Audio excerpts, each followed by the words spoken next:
and welcome back to my channel. As always, I am Matt from Cleveland Sex Therapy. I'm a licensed clinical therapist and AASECT certified sex therapist.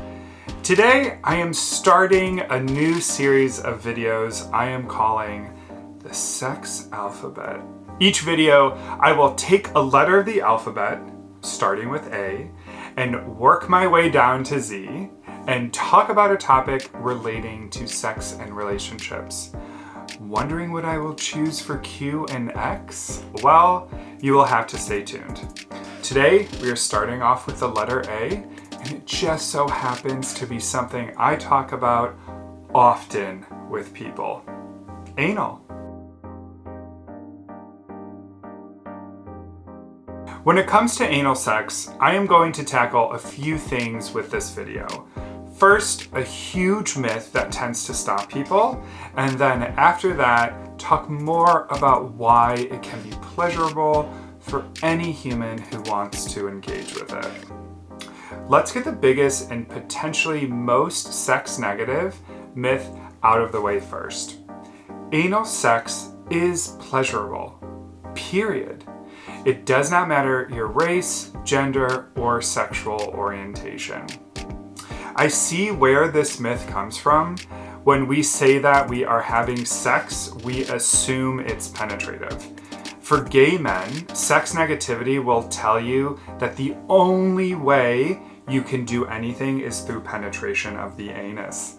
Because of this, a lot of straight men and women will not entertain this idea. But let's look at some studies. A study conducted between 2006 and 2008 found that half of men ages 15 to 44 said they had anal sex with an opposite sex partner. A report in 2015 stated that 43% of men reported having been penetrated by women anally, as well as 37% of women have tried anal sex. Anal sex is on the rise for everyone, especially straight men. Women who peg their male partners report feeling empowered, while men who enjoy it report that they like it because it feels good and because they can be vulnerable with their partners. And finally, a side note for all the gay men like me out there. Let's end this myth that all gay men like penetrative sex. That is simply not true. While there are tops, bottoms, and verse in every space, there are also sides. Those individuals who do not like penetration. Remember, our sexual orientation does not dictate our sexual preferences in the bedroom. Alright, let's talk a little bit about preparation.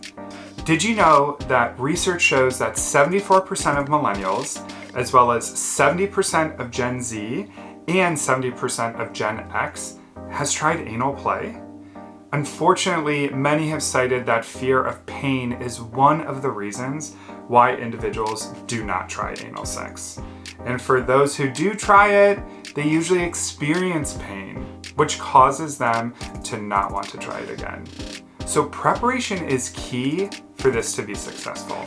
Remember these next three words: cleanliness, relaxation, and lubrication. These are the keys to successful anal sex.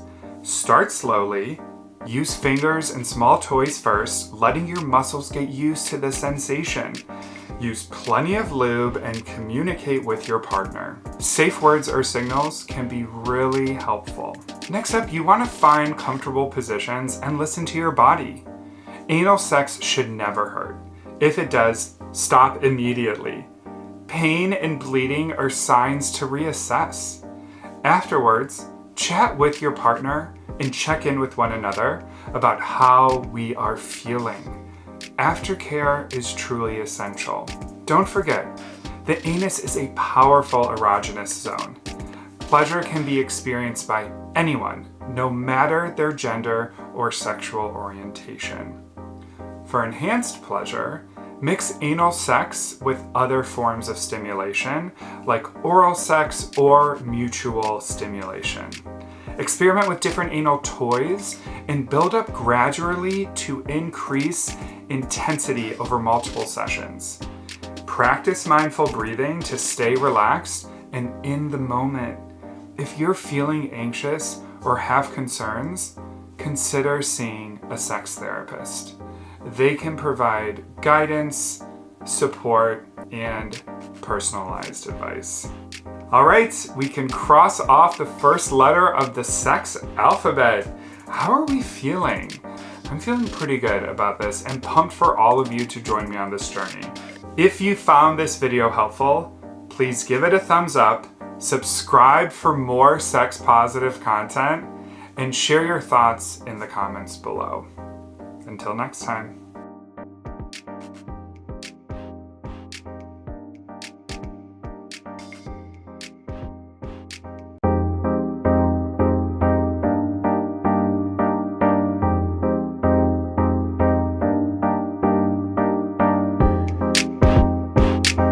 Hello and welcome back to my channel. As always, I am Matt from Cleveland Sex Therapy. I'm a licensed clinical therapist and ASEX certified sex therapist. Today, I am tackling another letter in my series of videos I am calling the sex alphabet. Each video, I will take a letter of the alphabet, starting with A and working my way down to Z, and talk about a topic relating to sex and relationships. Today, we are continuing with the letter B, and I have been in knots wanting to tell you about this. Bondage. First things first, did you know that 90% of people reported having fantasized about BDSM before? 90%! 9-0. So for those of you who think kink and BDSM are on the fringe of society, guess again. We are all freaks just looking for some fun. There are also consent models that exist. Yep, 3 different models that are backed by research to help those individuals who want to engage with them do so in a healthy way. The 3 most common include SSC, which stands for Safe, Sane, Consensual, RAC, which stands for Risk Aware Consensual Kink, and 4C, which stands for Caring, Communication, Consent, and Caution. I will put links to these 3 models in the show notes for all of you who are curious. But back to bondage. The first letter in the BDSM acronym covers a diverse range of activities. Bondage is the practice of consensually tying, binding, or restraining someone, whether erotic, aesthetic, spiritual, or what's known as somatosensory, another way of saying it's done because the physical sensations of it elicits really great responses. Bondage, like many other activities encompassed by BDSM, is what you make of it. A 2017 study notes that roughly 1 in 5 Americans had engaged in bondage play, and another 2017 study adds that interest in BDSM is present in most of the general population. Some of the most common bondage devices include rope, cuffs, leather restraints, wrap, tape, sleep sacks, and cages. A bondage scene can incorporate sex, sadomasochism, role play, or be an end in of itself. And for those of you wondering what a scene is, it is essentially an interaction between 2 or more people where you start with negotiation, what is on and off the table, engage in the play by acting out what was negotiated, and then end with aftercare, or a time to debrief, show love and support, and decompress. Kink is an exchange of energy, and bondage is a way of engaging in someone's kink. Bondage can fall under what we call power play, where one partner takes on a more dominant role while the other assumes a submissive role. Although this assumes a hierarchy of power, It is better to characterize bondage sex as an open dialogue to negotiate behaviors and achieve mutual enjoyment from physical and psychological stimulation. A popular form of bondage called shibari originated in Japan and can often be described as an art form because there is just so much time and energy that one has to put in to learn and engage with it. Now, before I lose you, let me acknowledge that all of this can be very intimidating, but it's important to remember that bondage doesn't have to look one specific way. As previously mentioned, it can be as simple as tying your partner's hands to the headboard, maybe blindfolding them and going to town. If you want to stick with something as straightforward as a simple hand restraint, nobody's stopping you.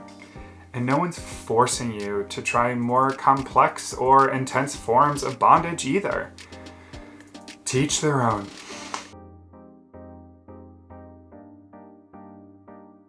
So if you are new to bondage and want to give it a shot, start slow and do some exploring on your own through books or videos.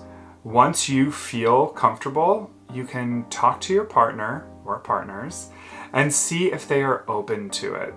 Remember, sex is for you and exploring it can be very fun. You have my blessing. All right, we can cross off another letter of the sex alphabet. How are we feeling? Ready to be tied up? If you found this video to be helpful, please give it a thumbs up, subscribe for more sex positive content, and share your thoughts in the comments below. Until next time.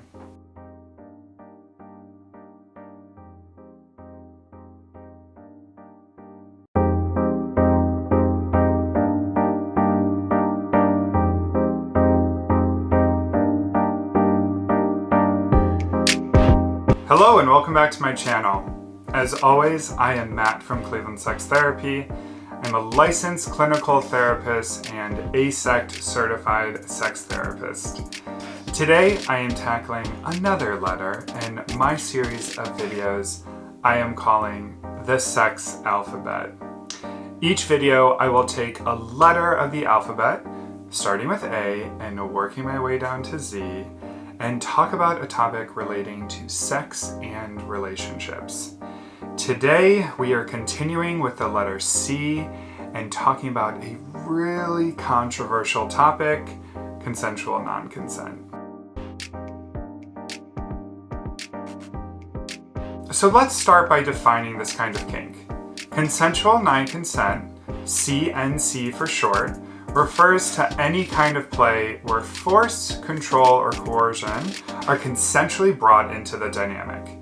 This can include being physically overpowered, the use of force, or psychological tactics like mind games. While CNC may appear non-consensual in the moment, it is built on a foundation of explicit negotiation, trust, and consent. Consensual non-consent is not inherently abusive. Hear me when I say that. It is not inherently abusive because participants are given the opportunity to opt in and explore the possibilities of this kind of play. It is deeply consensual, with partners agreeing in advance to scenarios, boundaries, and safeguards. Importantly, CNC relies on the understanding that consent can always be retracted, even during a scene. However, like any kink, CNC can be abused if trust is broken, boundaries are ignored, or one partner manipulates the situation. Some individuals oppose CNC because they confuse it with actual harm or believe it perpetuates harmful stereotypes. Others may struggle with the idea of finding pleasure in something that seems inherently dangerous or taboo. However, this backlash is often rooted in a misunderstanding of the consent-driven nature of consensual non-consent. In recent years, CNC has gained visibility, particularly among women, as discussions about sexuality, fantasy, and empowerment have become more open. When asked specifically about sexual fantasies involving sex, 61% of people who identify as women, 54% of people who identify as men, and 68% of non-binary people said they fantasize about being forced to have sex. Some reasons for this rise include liberation through fantasy. Consensual non-consent allows individuals to reclaim control over scenarios that feel taboo or socially off limits. For some women, exploring power dynamics in a safe environment can be empowering. They report that it allows them the ability to be free of all of the responsibilities they may be holding throughout the day and just be able to give in to the fantasy. Another reason is the tension between the danger and safety heightens psychological and physical arousal for many participants. Fear and arousal are so tied closely together, releasing a lot of the same chemicals. Toying with the line can be very arousing for some people. Also, consensual non-consent challenges traditional gender roles and societal expectations of what women should want, offering space for authenticity and exploration. Women are just as sexual and kinky as men, so having them be into something that is considered taboo should not be so shocking. So why is it taboo? Well, that's pretty obvious. Consensual non-consent remains controversial and often misunderstood for a number of reasons. So let's look at a few of them. To outsiders, consensual non-consent can appear indistinguishable from actual harm, leading to fear, judgment, and stigma. When you are simulating non-consensual play, it can be very hard for people to wrap their heads around why a person would want to do that. In a society still grappling with issues like sexual violence and consent, CNC can feel like it trivializes or glamorizes these topics. Though in reality, it often does the opposite by emphasizing rigorous consent and communication. Remember, everyone involved is consenting to this. People with more conservative views on sexuality may see CNC as inherently wrong or harmful, further stigmatizing those who enjoy it. We have a saying to not yuck someone else's yum, but that can be really difficult here. Let's talk a little bit why you're not bad for wanting consensual non-consent. Fantasies, including consensual non-consent, do not determine your morality. Sexual desires and fantasies are complex and deeply personal. CNC is a valid exploration of sexuality when explored responsibly and ethically. Wanting to explore CNC doesn't make you bad, it makes you human. So if you are into this, just know that you are not alone as it continues to grow in popularity. If you're interested in exploring consensual non-consent, start with open, honest communication with your partner. Discuss boundaries in detail. Use a yes, no, maybe list to outline what you're open to exploring and what is off limits.